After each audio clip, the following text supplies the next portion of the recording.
എല്ലാവർക്കും പുതിയ വീഡിയോയിലേക്ക് സ്വാഗതം. നമ്മുടെ കേരളത്തിലെ വരാൻ പോകുന്ന രാഷ്ട്രീയ ഗതികളെക്കുറിച്ച്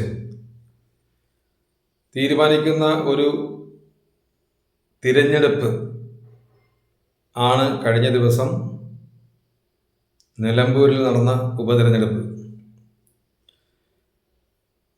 ഒരുപാട് തിരഞ്ഞെടുപ്പുകൾ നമ്മുടെ കേരളത്തിൽ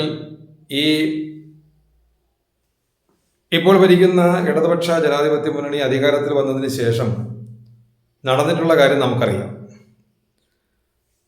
പക്ഷെ അത്തരം തിരഞ്ഞെടുപ്പുകളിൽ നിന്നും തികച്ചും വ്യത്യസ്തമായ രീതിയിലുള്ള ഒരു സാമൂഹിക ചുറ്റുപാടിലും പശ്ചാത്തലത്തിലുമാണ് നിലമ്പൂരിലെ ഉപതിരഞ്ഞെടുപ്പ് നടന്നിട്ടുള്ളത്.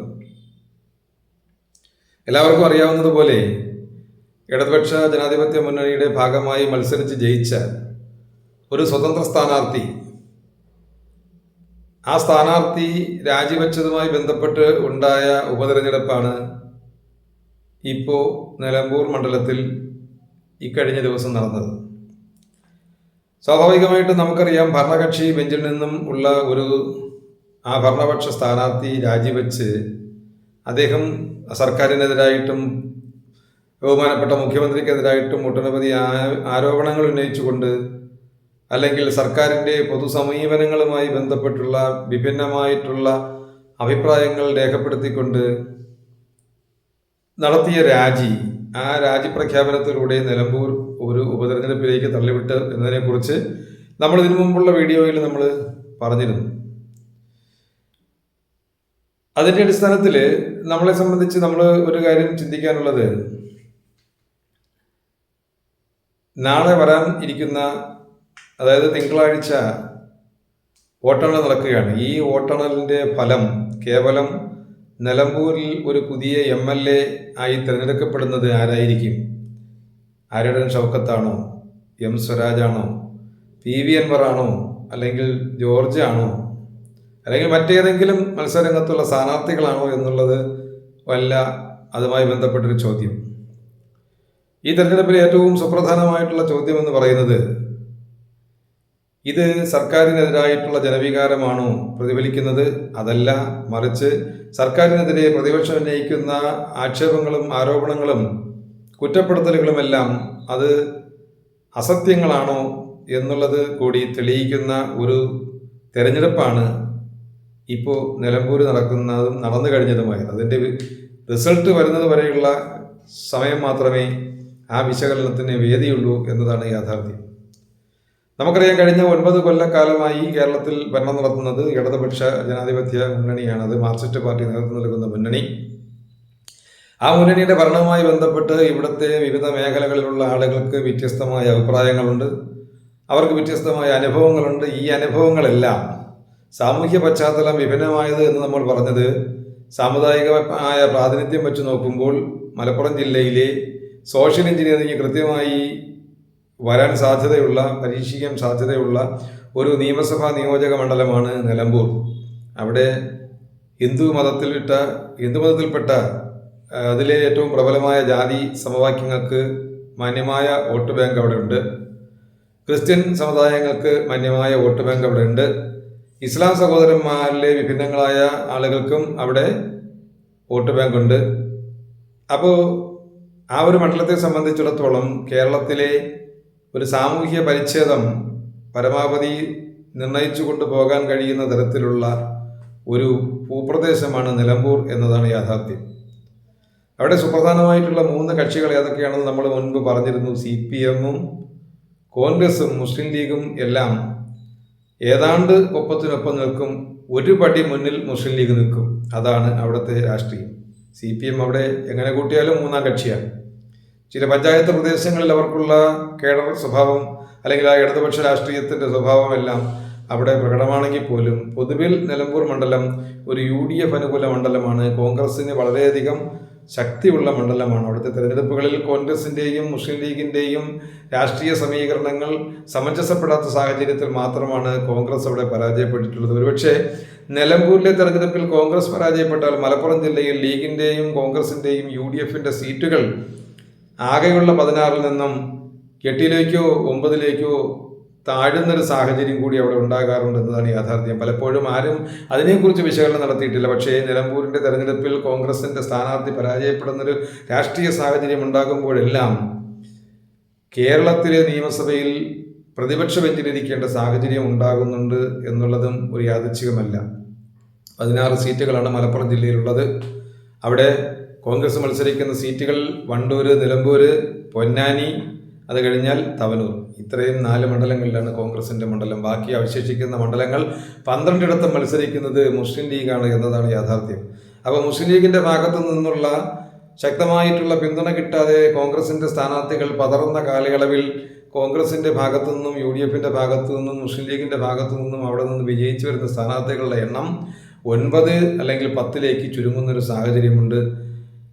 അത് നിലമ്പൂരിൽ അത്തരമൊരു സാഹചര്യം ഉണ്ടാവുകയാണെങ്കിൽ അടുത്ത നിയമസഭയിൽ നമ്മുടെ മലപ്പുറത്ത് നിന്നും ഒരു 8-ൽ കൂടുതൽ സീറ്റുകൾ വിജയിപ്പിക്കാൻ അല്ലെങ്കിൽ വിജയിക്കാൻ UDFന്റെ സംവിധാനത്തിന് കഴിയാത്തൊരു സാഹചര്യം ഉണ്ടാകും.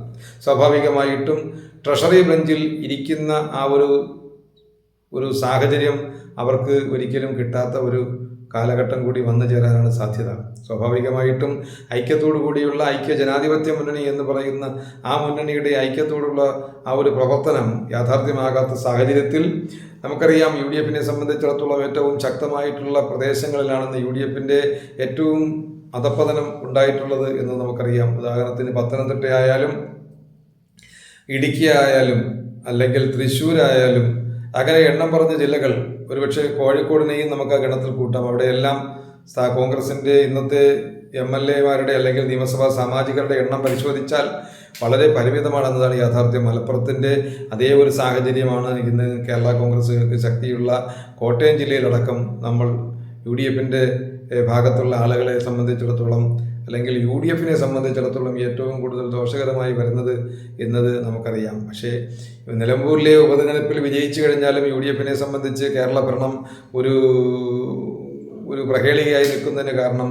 മുന്നണി വിപുലീകരണവുമായി ബന്ധപ്പെട്ടുള്ള വിഷയങ്ങളിൽ കേരള കോൺഗ്രസ് മാണി ഗ്രൂപ്പിനെയും ഒപ്പം തന്നെ രാഷ്ട്രീയ ജനതാദൾ എന്ന് പറയുന്ന MB ശ്രേയംസ് കുമാറിൻ്റെ സോഷ്യലിസ്റ്റ് പാർട്ടിയെയും അല്ലെങ്കിൽ ജനതാദളിനെയും പോലുള്ള കക്ഷികളെ ഈ മുന്നണിയുടെ ഭാഗമാക്കി മാറ്റാൻ കഴിയാത്തിടത്തോളം സാഹചര്യം അത് UDFനെ സംബന്ധിച്ചിടത്തോളം കേരളത്തിൻ്റെ ഭരണം പിടിച്ചെടുക്കുക എന്നുള്ളത് വളരെ ശ്രമകരമായ അല്ലെങ്കിൽ വളരെ ബുദ്ധിമുട്ടുള്ള ഒരു സാഹചര്യം തന്നെയായിരിക്കും സൃഷ്ടിക്കുക എന്നതാണ് യാഥാർത്ഥ്യം. കാരണം സ്വാഭാവികമായിട്ടും UDFനെ സംബന്ധിച്ചിടത്തോളം അതിൽ പുതിയ തലമുറ കേരളത്തിൽ ഇന്ന് എണ്ണം പറഞ്ഞ നേതാക്കന്മാർ അല്ലെങ്കിൽ ചെറുപ്പക്കാരായിട്ടുള്ള സാമാജികർ, ചെറുപ്പക്കാരായിട്ടുള്ള രാഷ്ട്രീയ നേതാക്കൾ എല്ലാം ഉള്ളത് അറിയപ്പെടുന്ന സജീവമായി പൊതുരംഗത്ത് നിൽക്കുന്ന എന്ത് രീതിയിലും ജനങ്ങൾക്ക് സപ്പോർട്ട് ചെയ്ത് പ്രവർത്തിക്കുന്ന നേതാക്കന്മാർ ഇന്ന് അടുത്തൊരു യുവതലമുറയെ വാർത്തെടുക്കുവാൻ UDFന് അല്ലെങ്കിൽ കോൺഗ്രസിന്റെ നേതൃത്വത്തിന് കഴിഞ്ഞിട്ടുണ്ട് എന്നുള്ളതാണ് യാഥാർത്ഥ്യം. നമുക്കറിയാം നാഷണൽ കോൺഗ്രസിനെ സംബന്ധിച്ചിടത്തോളം ഏറെ പ്രിയങ്കരനായ ഷാബി പറമ്പിൽ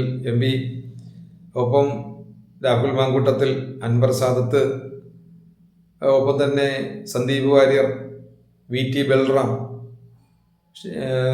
നമ്മുടെ ഹൈബി ഈഡൻ, PC വിഷ്ണുനാഥ്, UDFനെ സംബന്ധിച്ചിടത്തോളം ഫിറോസ് അടക്കമുള്ള മുസ്ലിം ലീഗിൻ്റെ നേതാക്കൾ, ഇവരെല്ലാവരും UDFനെ സംബന്ധിച്ചിടത്തോളം ഏറ്റവും ശക്തമായിട്ടുള്ളൊരു പുതിയ തലമുറയാണ്. ഇനിയും ഒട്ടനവധി ആളുകളുണ്ട്. റോജി M ജോണുണ്ട്, M ലിജു ഉണ്ട്, നമുക്ക് അതുപോലെ തന്നെ CR മഹേഷുണ്ട്.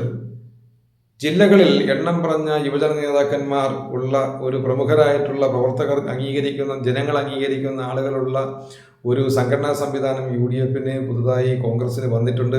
ഒരുപക്ഷെ തിരുവനന്തപുരം പോലുള്ള ജില്ലകളിൽ അത്തരത്തിൽ യുവജന നേതാക്കന്മാർ ഉയർന്നു വരാതെ പോയിട്ടുണ്ടാവാമെങ്കിൽ പോലും കൊല്ലമടക്കം എല്ലാ ജില്ലകളിലും, വടക്കോട്ടുള്ള എല്ലാ ജില്ലകളിലും UDFന് ചെറുപ്പക്കാരായിട്ടുള്ള വളരെ ശക്തമായിട്ടുള്ള മുഹമ്മദ് ഷിയാസ് അടക്കമുള്ള വളരെ നേതൃത്വപരമായിട്ടുള്ള പങ്കുവയ്ക്കാൻ കഴിയുന്ന ആളുകൾ UDFന്റെ നേതൃനിരയിലേക്ക് വന്നിട്ടുണ്ട് എന്നുള്ളത്, അവർ വളരെ ശക്തമായിട്ട് നിലകൊള്ളുന്നു എന്നുള്ളതും നമ്മൾ മനസ്സിലാക്കണം. വനിതാക്കളായാലും സോയ ജോസഫ് ആയാലും അരിത ബാബു ആയിരുന്നാലും നമുക്ക് ഇവിടെ മീവാ ജോളി അടക്കമുള്ള ചെറുപ്പക്കാരുടെ പുതിയ തലമുറ എല്ലാം യു ഡി എഫിനെ സംബന്ധിച്ചിടത്തോളം വളരെയധികം പ്രതീക്ഷയ്ക്ക് വക നൽകുന്ന പുതിയ പുത്തൻ താരോദയങ്ങളാണ്. അപ്പോൾ സ്വാഭാവികമായും ഇവരെയെല്ലാം കോർത്തിണക്കിക്കൊണ്ടുള്ള പുതിയൊരു സംവിധാനം, ആ സംവിധാനത്തിന് കേരളത്തിൽ യു ഡി എഫിനെ തിരിച്ച് അധികാരത്തിലേക്ക് കൊണ്ടെത്തിക്കാൻ കഴിയുമെന്നുള്ള രീതിയിലാണ് കാര്യങ്ങളുടെ സഞ്ചാരം എന്ന് നമുക്ക് മനസ്സിലാക്കാം.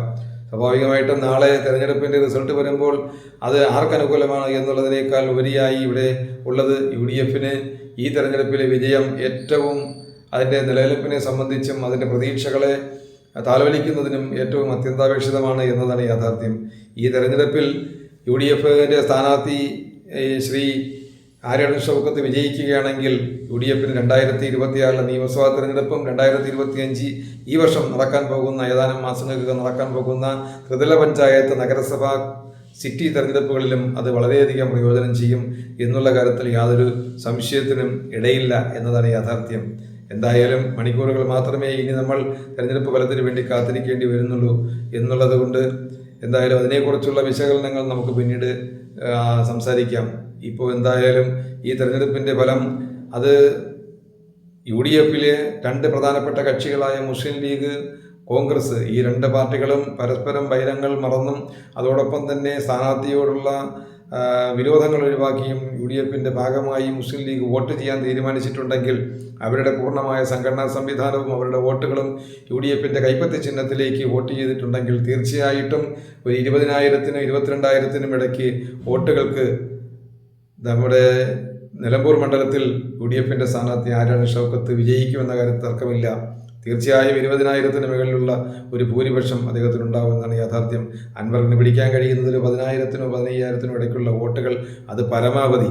മറ്റ് സ്ഥാനാർത്ഥികളുടെ വോട്ടുകളെ കുറിച്ച് നമുക്ക് ചർച്ചയില്ല. കാരണം ബി ജെ പിയുടെ വോട്ട്, ആ വോട്ടിനെ സംബന്ധിച്ചൊക്കെ നമുക്കറിയാം, അത് ഒരു 8,000-ന് കഴിഞ്ഞ പ്രാവശ്യം 8,000 കിട്ടിയെങ്കിൽ ഇപ്രാവശ്യം അത്രയും പോവില്ല എന്നുള്ളതാണ് യാഥാർത്ഥ്യം.